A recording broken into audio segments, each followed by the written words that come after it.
pamoja serebuka. Na la tano naweza. Iangalieni kwa makini video, sio kiki wala trendi za uchi mtandaoni. Haya ni maisha ya kweli kwenye vioo vya simu na TV zenu nyumbani. Ni mwalimu mwenye dhamana ya watoto wetu kwenye shule anayofundisha. Hatujui ni mara ngapi alijifungia ndani na kulia kwa kwikwi nzito ya kutengwa. Hatuelewi ni sauti za kebehi kiasi gani zilifikia sikio lake kwa dhihaka. Aliambiwa hatofika popote kwa sababu kinachomfanya atembee hakipo tena. Tukio ambalo linikumba baada ya kupata changamoto ya kukatwa mguu. Kuna baadhi ya watu walicheka wakawa wanafurahi kabisa kwenye simu. Yaani nilipata message ya kusema kwamba huyu tena sio chochote, sio lolote tena huyu. Yaani hapa ndo kwisha habari yake. Unajua ile kwamba ni psychologically nilijisikia vibaya, lakini nikasema Mwenyezi Mungu anipe subira. Hao ambao wale wanasema hivyo, ipo siku ataniona mimi na faida kwao.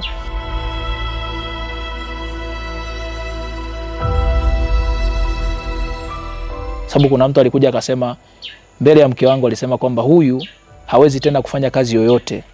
Kwa hiyo unaweza kumtafutia tu kagenge akauza. Yaani ni mtu ambaye alijaribu kuongea kauli ambayo ilinikatisha tamaa, lakini ni kauli ambayo mpaka leo naiishi sana, kwamba hajui kwamba walemavu ni watu kama alivyo yeye. Inasikitisha, lakini kwa sababu aliyetuumba hatokei Kasulu sio Shabani, mwalimu ameendelea kuwa mfano wa kuigwa.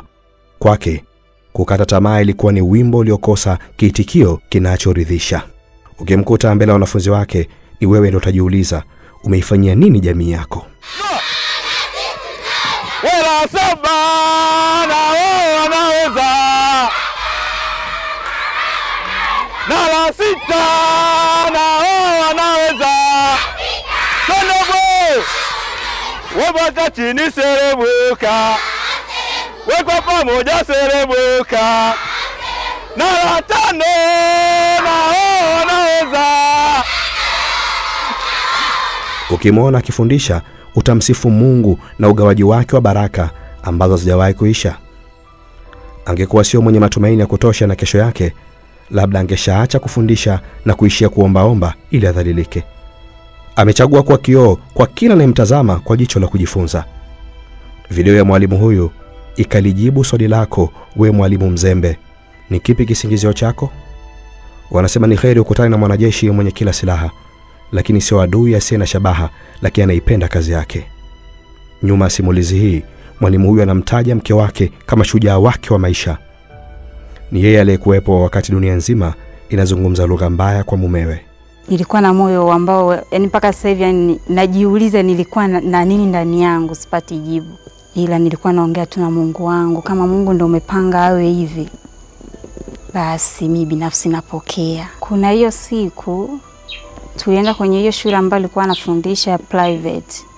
Tuliona mazingira nyumbani magumu mno, nikamwambia basi twende tukajaribu kule ofisini kwenu, huenda watatupatia chochote kitu. Ila tulipofika pale,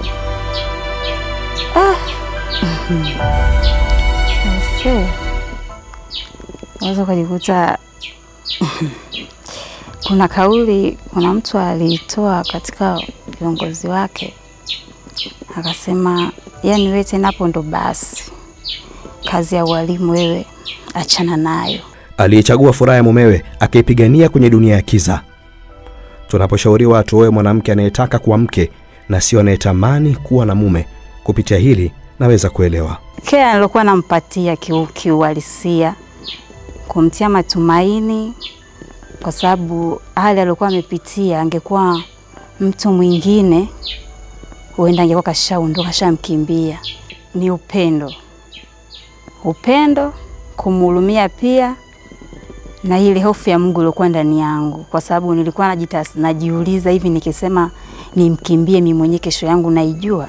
Sijui. Kwa hiyo nilikuwa najitathmini hivyo, naona acha nipambane mpaka mwisho utakavyokuwa. Mangu Dr. Samia Suluhu Hassan, naomba unisaidie kijana wako niweze kupata usafiri kwa ajili ya mizunguko yangu ambayo naifanya ya kuwatembelea watoto mashuleni. Nimekuwa nikipata changamoto sana, lakini pia usafiri huo unisaidie katika kuwatembelea wale watoto ambao wana mahitaji maalum na kuwapatia misaada ambayo nakuwa naikusanya. Kwa hiyo nakuwa napata changamoto sana katika kutoka sehemu moja na kwenda sehemu nyingine, hususan katika mizunguko yangu hii. Hata napokwenda shuleni bado imekuwa ni changamoto kwa sababu sina usafiri.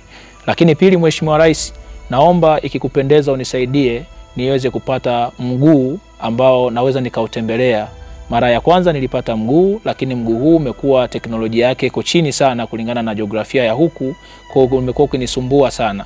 Kwa hiyo kwa sasa hivi nahitaji mguu ambao teknolojia yake iko juu, naweza nikautumia kwa mazingira ya huku Kigoma, lakini pia mguu huo kwangu mimi naweza ikawa ghali sana kuupata kwa sababu ya gharama yake. Kwa hiyo nalileta kwako Mheshimiwa Rais, naomba unisaidie kijana wako niweze kupata mguu ambao utanisaidia katika hata ufundishaji wangu, lakini pia swala la usafiri Mheshimiwa, naomba pia unisaidie. Hii video imfikie mwalimu anayedhani hasira ndio ufundishaji. Mwambieni walimu ni wito na hakuna kisingizio kwenye kusambaza maarifa. Binadamu anaishi mara mbili, akichagua kuacha kumbukumbu kwenye mioyo ya wengine. Madamu President, bila shaka umesikia kilio cha kijana wako Mwalimu Yusufu kutoka Kasulu. Mzaramo hapa.